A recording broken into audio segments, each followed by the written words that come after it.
Merhaba dostlar. Yollar bitti. İstirahatteyiz. Devam ediyoruz. Manisa'nın bir köyündeyim. Turgutlu ile Manisa arasında İğdecik diye bir yerdeyim. Ne zamandan beri aklımdaydı. Yollarda kullandığım kamerayla ilgili bazen yorumlara sorular da geliyordu. Bunlara binaen küçük bir tanıtım ve yoldaki tecrübelerimden bahsetmek için sizlere kameramı göstereyim. Olympus TG Tracker diye geçen Olympus'un tek aksiyon kamerası. Şimdi bununla ilgili tecrübelerime geçmeden önce teknik özelliklerini kağıt üzerinden sizlere aktarayım. Bunun için önce bir görsellerini ekrana koyayım. Her aksiyon için uygun. Ne kadar zorlu olursa olsun dağa tırmanışı, dalgalarla mücadele. Her türlü aksiyonu için yeteri kadar sağlam. TGTR en zor koşullarda bile mükemmel video ve fotoğraflar çekebildiğiniz bir aksiyon kamerasıdır. Dayanıklı performans 30 my su basıncına, 10 C soğuğa, 2. 1 M'den düşmeye ve 100 kilogram ağırlığa dayanıklı ve toz geçirmez yeni TGTR karşılaşacağınız her türlü koşulda yanınızda olması için tasarlanmıştır. Gelişmiş iç ve dış kasası ve ünlü Olympus mühürleme sistemi ise su geçirmez performansı sunar. Alan sensör sistemi 5 sensörlü izleme sistemi hissettiğiniz her şeyi kaydeden bir sistemdir. GPS, pusula, hızlanma sensörü, barometre ve termometre maceralarınızı daha hatırlanabilir hale getirir. Kaydet, takip et ve göster fotoğraf ve videolarınızı ve ilgili yol verilerini OLE Track App uygulaması ile cep telefonunuza aktarın. Fotoğraf ve videolarınıza uyumlu olan verilerle yetenek ve gelişiminizi tek bir bakışta görün. Doğru. Share App uygulaması ile fotoğraflarınızı kolayca cep telefonunuza aktarabilir ve TGTR için bir uzaktan kumanda gibi kullanabilirsiniz. 4K ultra geniş açı lens 4K video özelliği ve ultra genişliğe üstün sahneyi süper keskin detay ile kaydeder. 204 derecelik ultra geniş lens ile maceralarınızı tekrar yaşamanıza olanak verir. 5 eksen görüntü sabitleme. IS, TGTR her türlü sarsıntıyı telafi eden 5 eksen IS sistemini kullanır. Yolunuz ne kadar engebeli olursa olsun düzgün videolar için. Dönebilir 1. 5 LCD 115. 200 piksel bir 5 renkli LCD dönebilir ve aksiyon haliden değilken öz çekim yapabilirsiniz. 4K video TGTR ile 4K video çekim yapın ve meşhur Olympus görüntü işleme teknolojisini canlı fotoğraf ve videolarda kendi gözlerinizle keşfedin.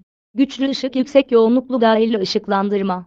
Maksimum 1 dakika boyunca 3. 5 M'ye kadar 60 lümen ışık ile karanlığı aydınlatır. Hızlı kullanım ile objeleri gerçek şekilde aydınlatın. Hızlı çekim video modunda, gün doğuşunu, hava değişimlerini ve eşsiz aksiyon görüntülerini hızlı çekim video efektiyle çekebilirsiniz. Devamlı kayıt ile bellek kartınız doluncaya ya da bataryanız boşalıncaya kadar çekim yapabilirsiniz. Her soya 29 dakika uzunlukta olacak ve arşivlemeyi kolay hale getirecektir. Sualtı detektörü TGTR sualtı olduğunuzu otomatik olarak algılar. Sualtında 50 santimden sonra, kamera sualtında çekim için en uygun moda geçer, böylece siz kendinize odaklanabilirsiniz. Uzun süre dayanan batarya yüksek kapasite. Uzun süre dayanan lityum-iyon batarya uzun süreli video çekmenize olanak verir. El tutacağı ve adaptör sabit el tutacağı konuyu her açıdan görüntülemenize olanak verir. Bağlantı çoklayıcı adaptör ise üçüncü parti aksesuarların takılmasına olanak verir. Başlıkta da bahsettiğim gibi zamanın efsanesi dememin sebebi, Olympus bu kamerayı ürettikten sonra yeni modellerini üretmedi. Sebebini bilmiyorum. Piyasadan aksiyon kamerası piyasasına sadece tek bir modelle girdi ve arkası gelmedi. Ya da ben bilmiyorum. Bir de bunun gibi dayanıklı sınıf bir fotoğraf makinesi var. Ben bunu alırken dayanıklılık ve pratiklik benim için önemliydi. Biliyorsunuz biz özel bir çekim yapmak için yollarda değiliz. Sadece yol hatıralarımızı hızlıca cebimizden çıkarıp kayda alabileceğimiz ve zor şartlara dayanması, uzun süre pilli gitmesi, bunlar benim için önemliydi ve fiyatı önemli. O yüzden 2 sene oldu ben bu kamerayı alalı. 2 senedir yollardayım. 20 şehri benimle gezdi. Çok da memnunum. En başından söyleyeyim, tavsiye ederim. Tavsiyenin sebeplerini de anlatacağım. Şöyle ön kapağı çıkıyor. Önün kapağında böyle kapak olarak kullanılan 2 tane koruyucusu var. Bir tanesi kare şeklinde, dikdörtgen şeklinde. Onu taktığınız zaman kamera su geçirmez oluyor ve zamanına göre, hatta şimdiye göre su altında çok iyi çekim yapıyor ve basınca 30 metreye kadar basınca dayanıklı. Yani bu aslında su altı kamerası diyebiliriz. Diğer emsalleri bu seviyelere sanırım koruyucuyla, su altı koruyucusuyla bunlara ulaşabiliyor.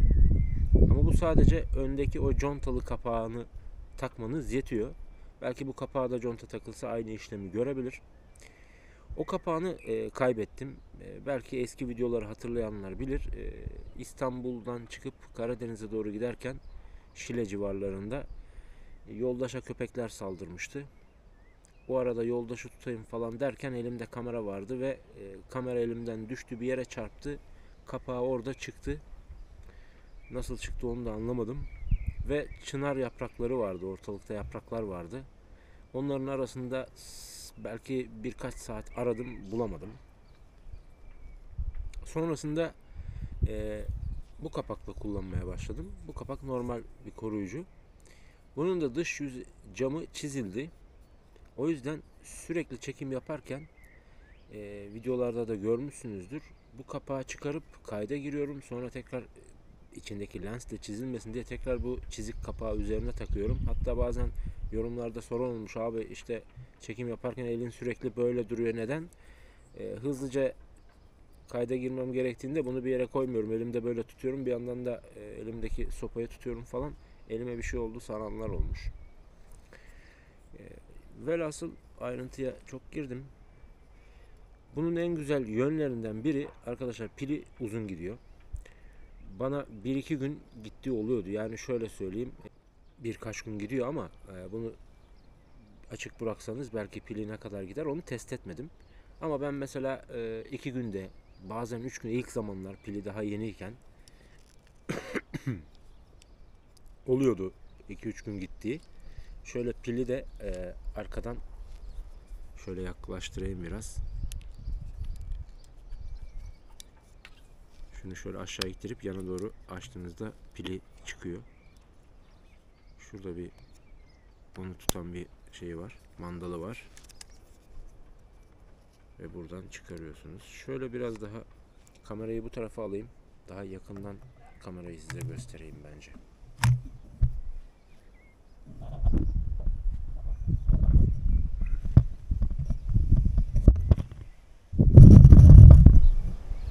Ve bu fayanslar ne diyeceksiniz, onu da söyleyeyim. Burası, bu masanın adı altılı masa. Babam öyle diyor buna.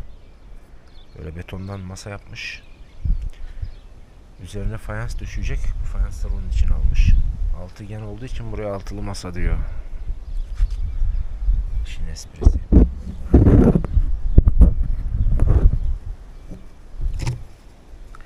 Şöyle daha iyi gösterebilirim sanırım. Tabii ışık ne kadar yeterli onu bilmiyorum. Neyse, zaten internette, YouTube'da da kameranın ilk çıktığı dönemlerde çekilmiş inceleme videoları var. Olympus aksiyon kamerası diye yazarsanız daha ayrıntılı bilgiler orada verirsiniz. Ben genelde tecrübelerimi aktaracağım burada. Pili dediğim gibi 2-3 gün bana gidiyordu. Çünkü parça parça kısa kısa videolar toplamında sürekli aç kapa yaptığımız için öyle uzun bir test yapmadım. Ve burada HDMI girişi, USB şarj girişi ve SD kart var. Ve bu kamerayı diğerlerinden ayıran en büyük özelliği arkadaşlar, bunun sensörleri var. Isı sensörü, yani hava sıcaklığını, ondan sonra yükseklik sensörü, sonra pusulası var en güzeli. Onları da açıp göstereyim isterseniz.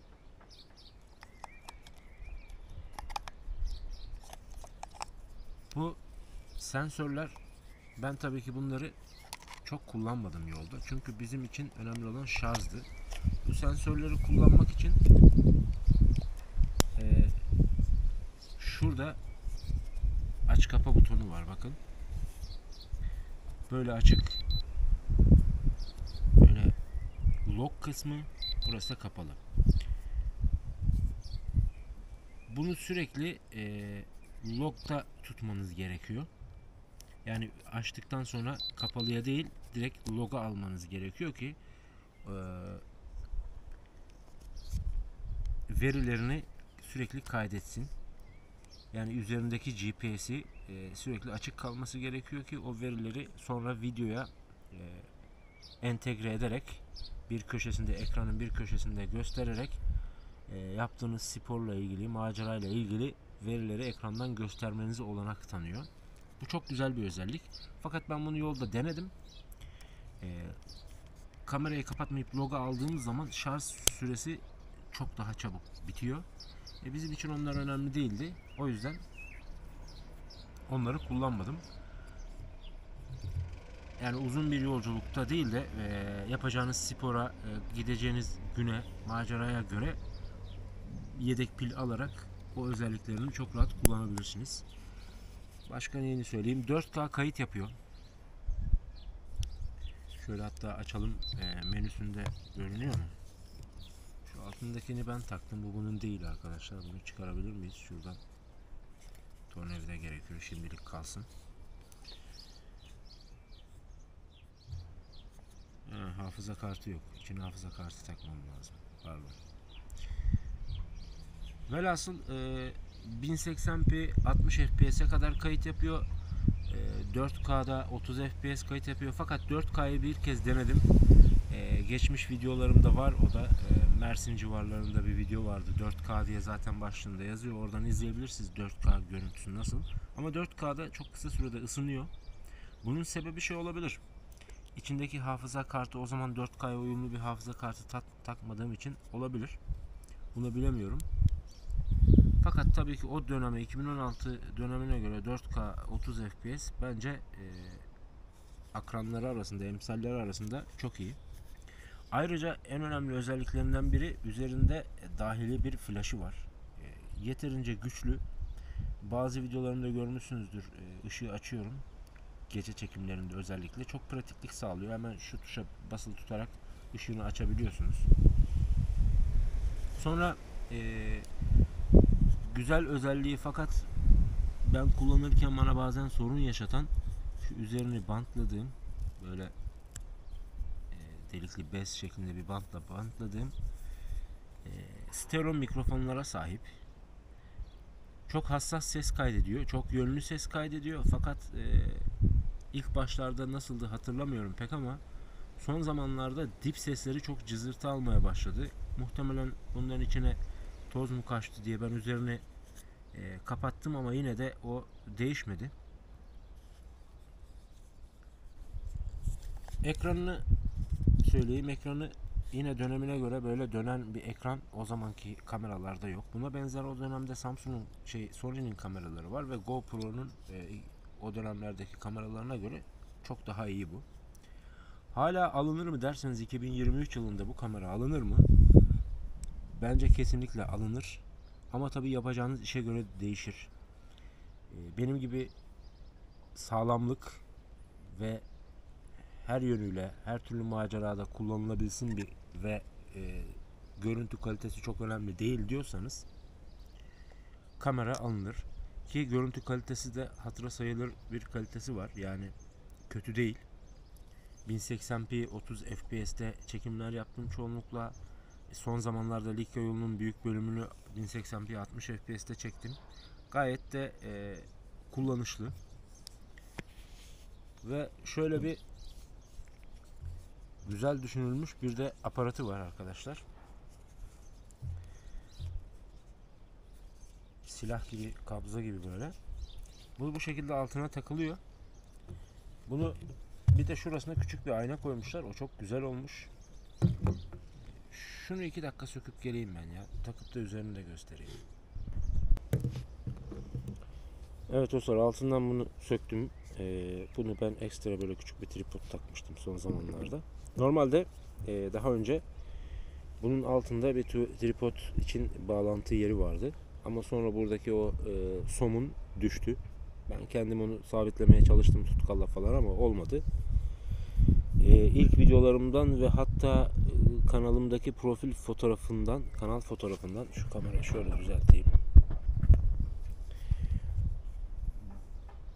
Göreceğiniz üzere elimdeki yeşil kamera, bu kamera ve altında ilk zamanlar yola çıktığımda uzun bir monopodla kullanıyordum bunu. Hem baton gibi elimde bununla yürüyordum.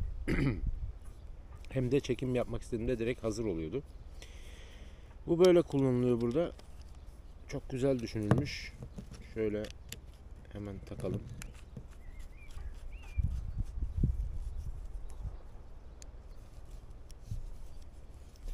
Silah gibi. Bunu ne zamandı o?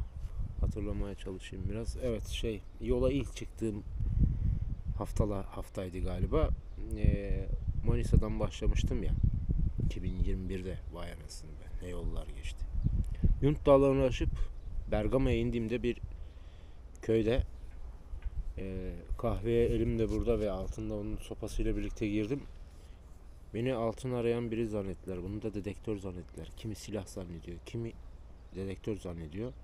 Aslında dezavantajlarından biri bu. Yolda çok dikkat çekiyor. Yeşil, böyle silah gibi görüntüsü diğer aksiyon kameralarından farklı olduğu için rahatça ve dikkat çekmeden, insanların tepkisini kameraya çekmeden olayı kaydedemiyorsun. Açtığında büyüsü bozuluyor.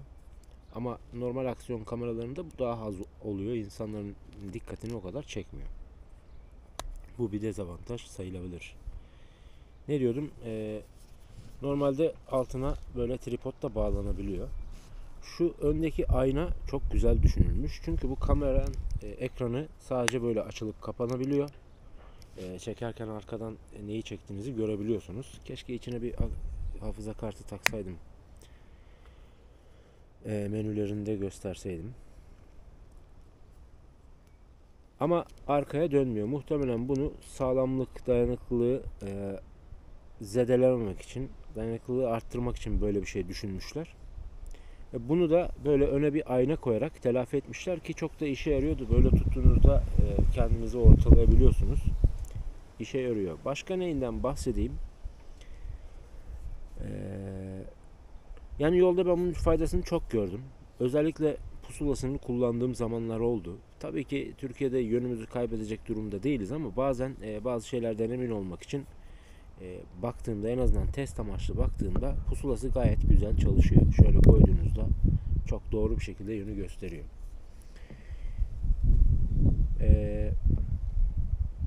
Menüleri sade, anlaşılır, tuşlar dayanıklı, bastığınızı hissediyorsunuz. 2 hareketle kayda girmeniz gerekiyor. Önce ben tabi bunlara çok hızlı alıştım. Direkt bunu ileri açıyorsunuz. Sonra da tepedeki kayıt tuşuna basıp hemen son ayarlarda kayda devam ediyor. Şarjından bahsettik. Şarjı çok iyi gidiyor. Hala, yani 2 senedir kullanmama rağmen hala iyi gidiyor. Fiyatına gelelim. Şimdi bunun fiyat avantajı şöyle var arkadaşlar. Normalde bunun şu anki satıldığı fiyatlara herhangi bir kamera almanız, en azından bu kalitede bir kamera almak imkansız. Fakat bu bir dönem Türkiye'ye geldi. Çok kısa bir süre satışta kaldı. Ondan sonra piyasadan silindi gitti. Anlamadığım, Olympus böyle güzel bir şey yapmışken neden bunun ikinci versiyonunu, üçüncü, dördüncünü çıkarmadı? Eminim şu an güncel teknolojilerle bunu yeniden üretse, bence hani aksiyon kamerası katili falan diye bir terim var ya, bazı cihazlar için kullanılıyor veya telefonlar için. Bu da o seviyede bir cihaz. Yani her şeyi bir arada toplamışlar. Tabii ki günümüze göre çekim kaliteleri geride kaldı. Fiyatı da şu an piyasada olmamasından dolayı sıfır çok nadir bulabilirsiniz. İkinci el sitelerinde satıyorlar. Hiç kullanmayıp satanlar var.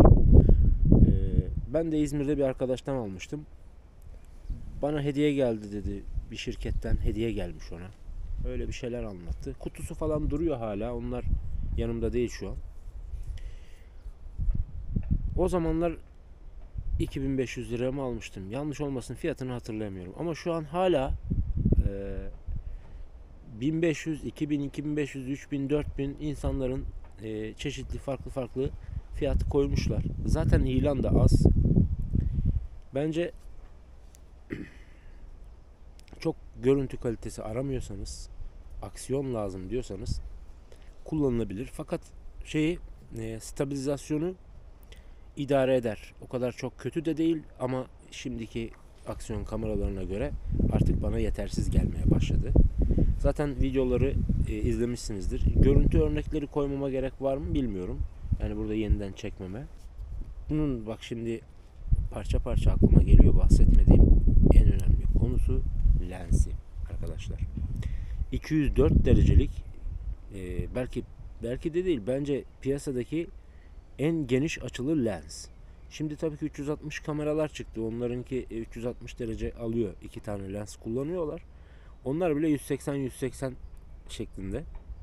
Yani bu 204 dereceyle ben tabii yollarda onu kullanmadım, eğip büktüğü için.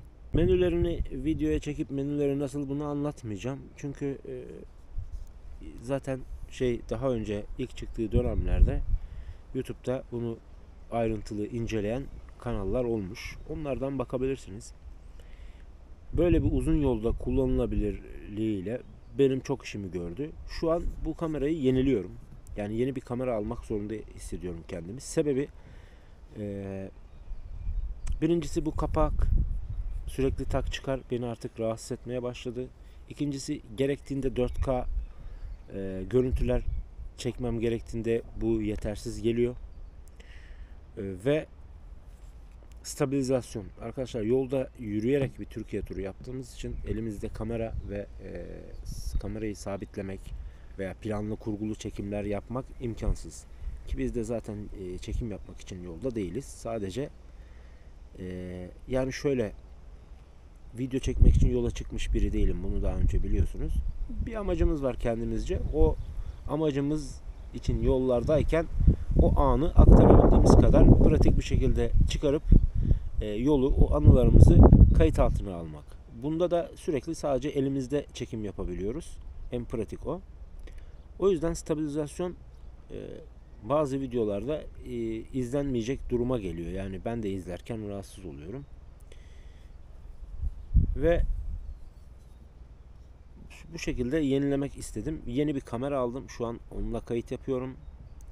O da DJI'nin bir kamerasını aldım. Eğer sorarsanız onun da bir videosunu çek abi görelim derseniz çekerim. Ama onun zaten şu an güncel piyasada çok videoları var. Bu sebeple eski kameramı sizlere dilim döndüğünce anlatmak istedim. Başka neleri var söylemem gereken?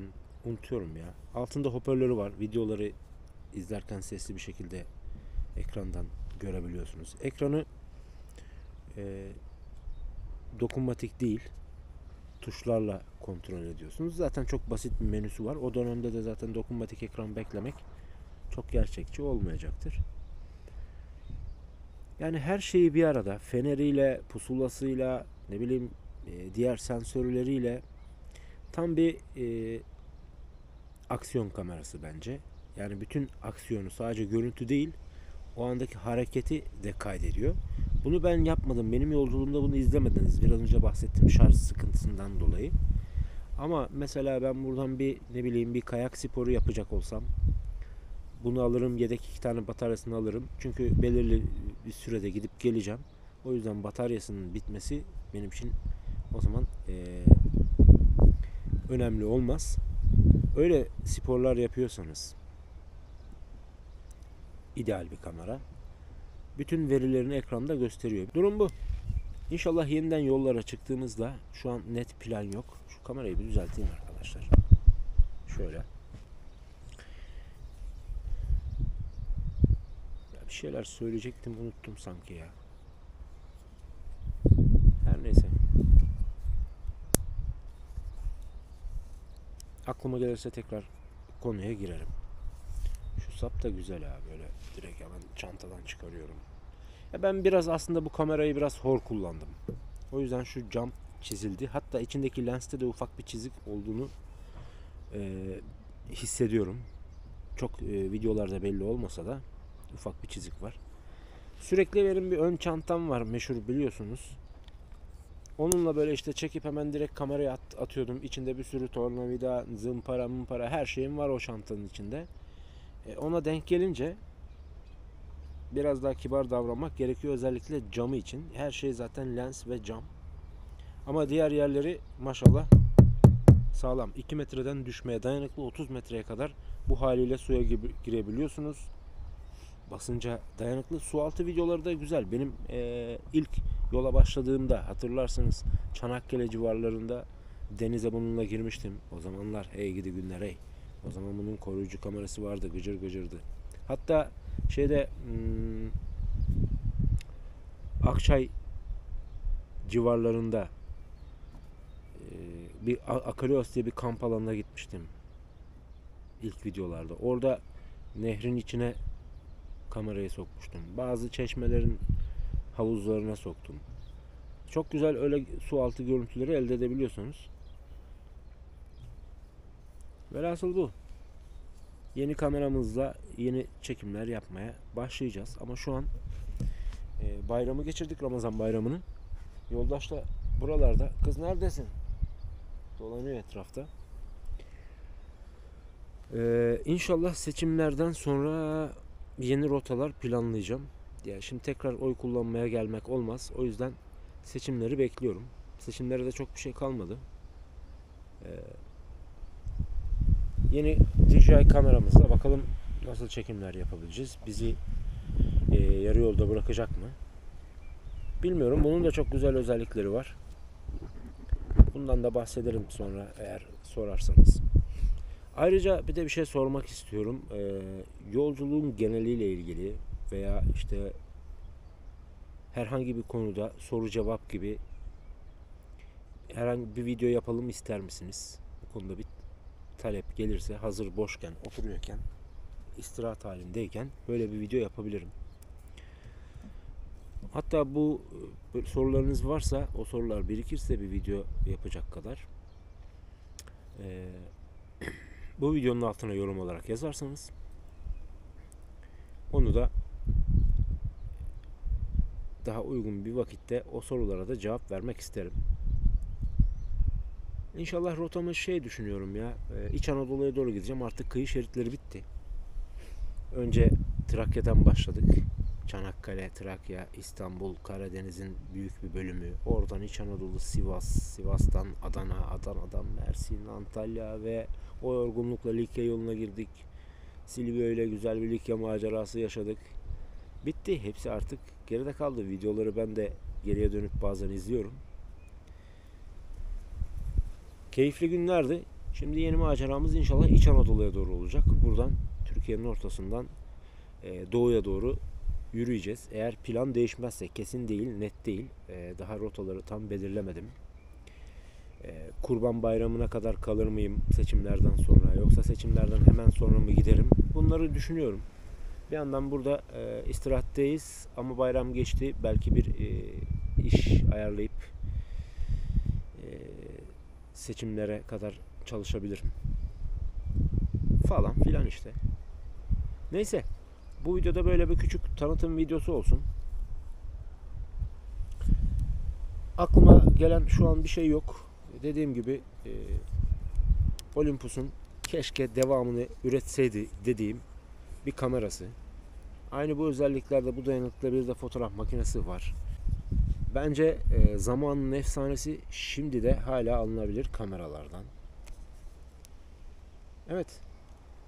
Eksik bıraktığım yerler varsa yorumlarda onları da cevaplarız inşallah. Yollarda görüşürüz diyelim.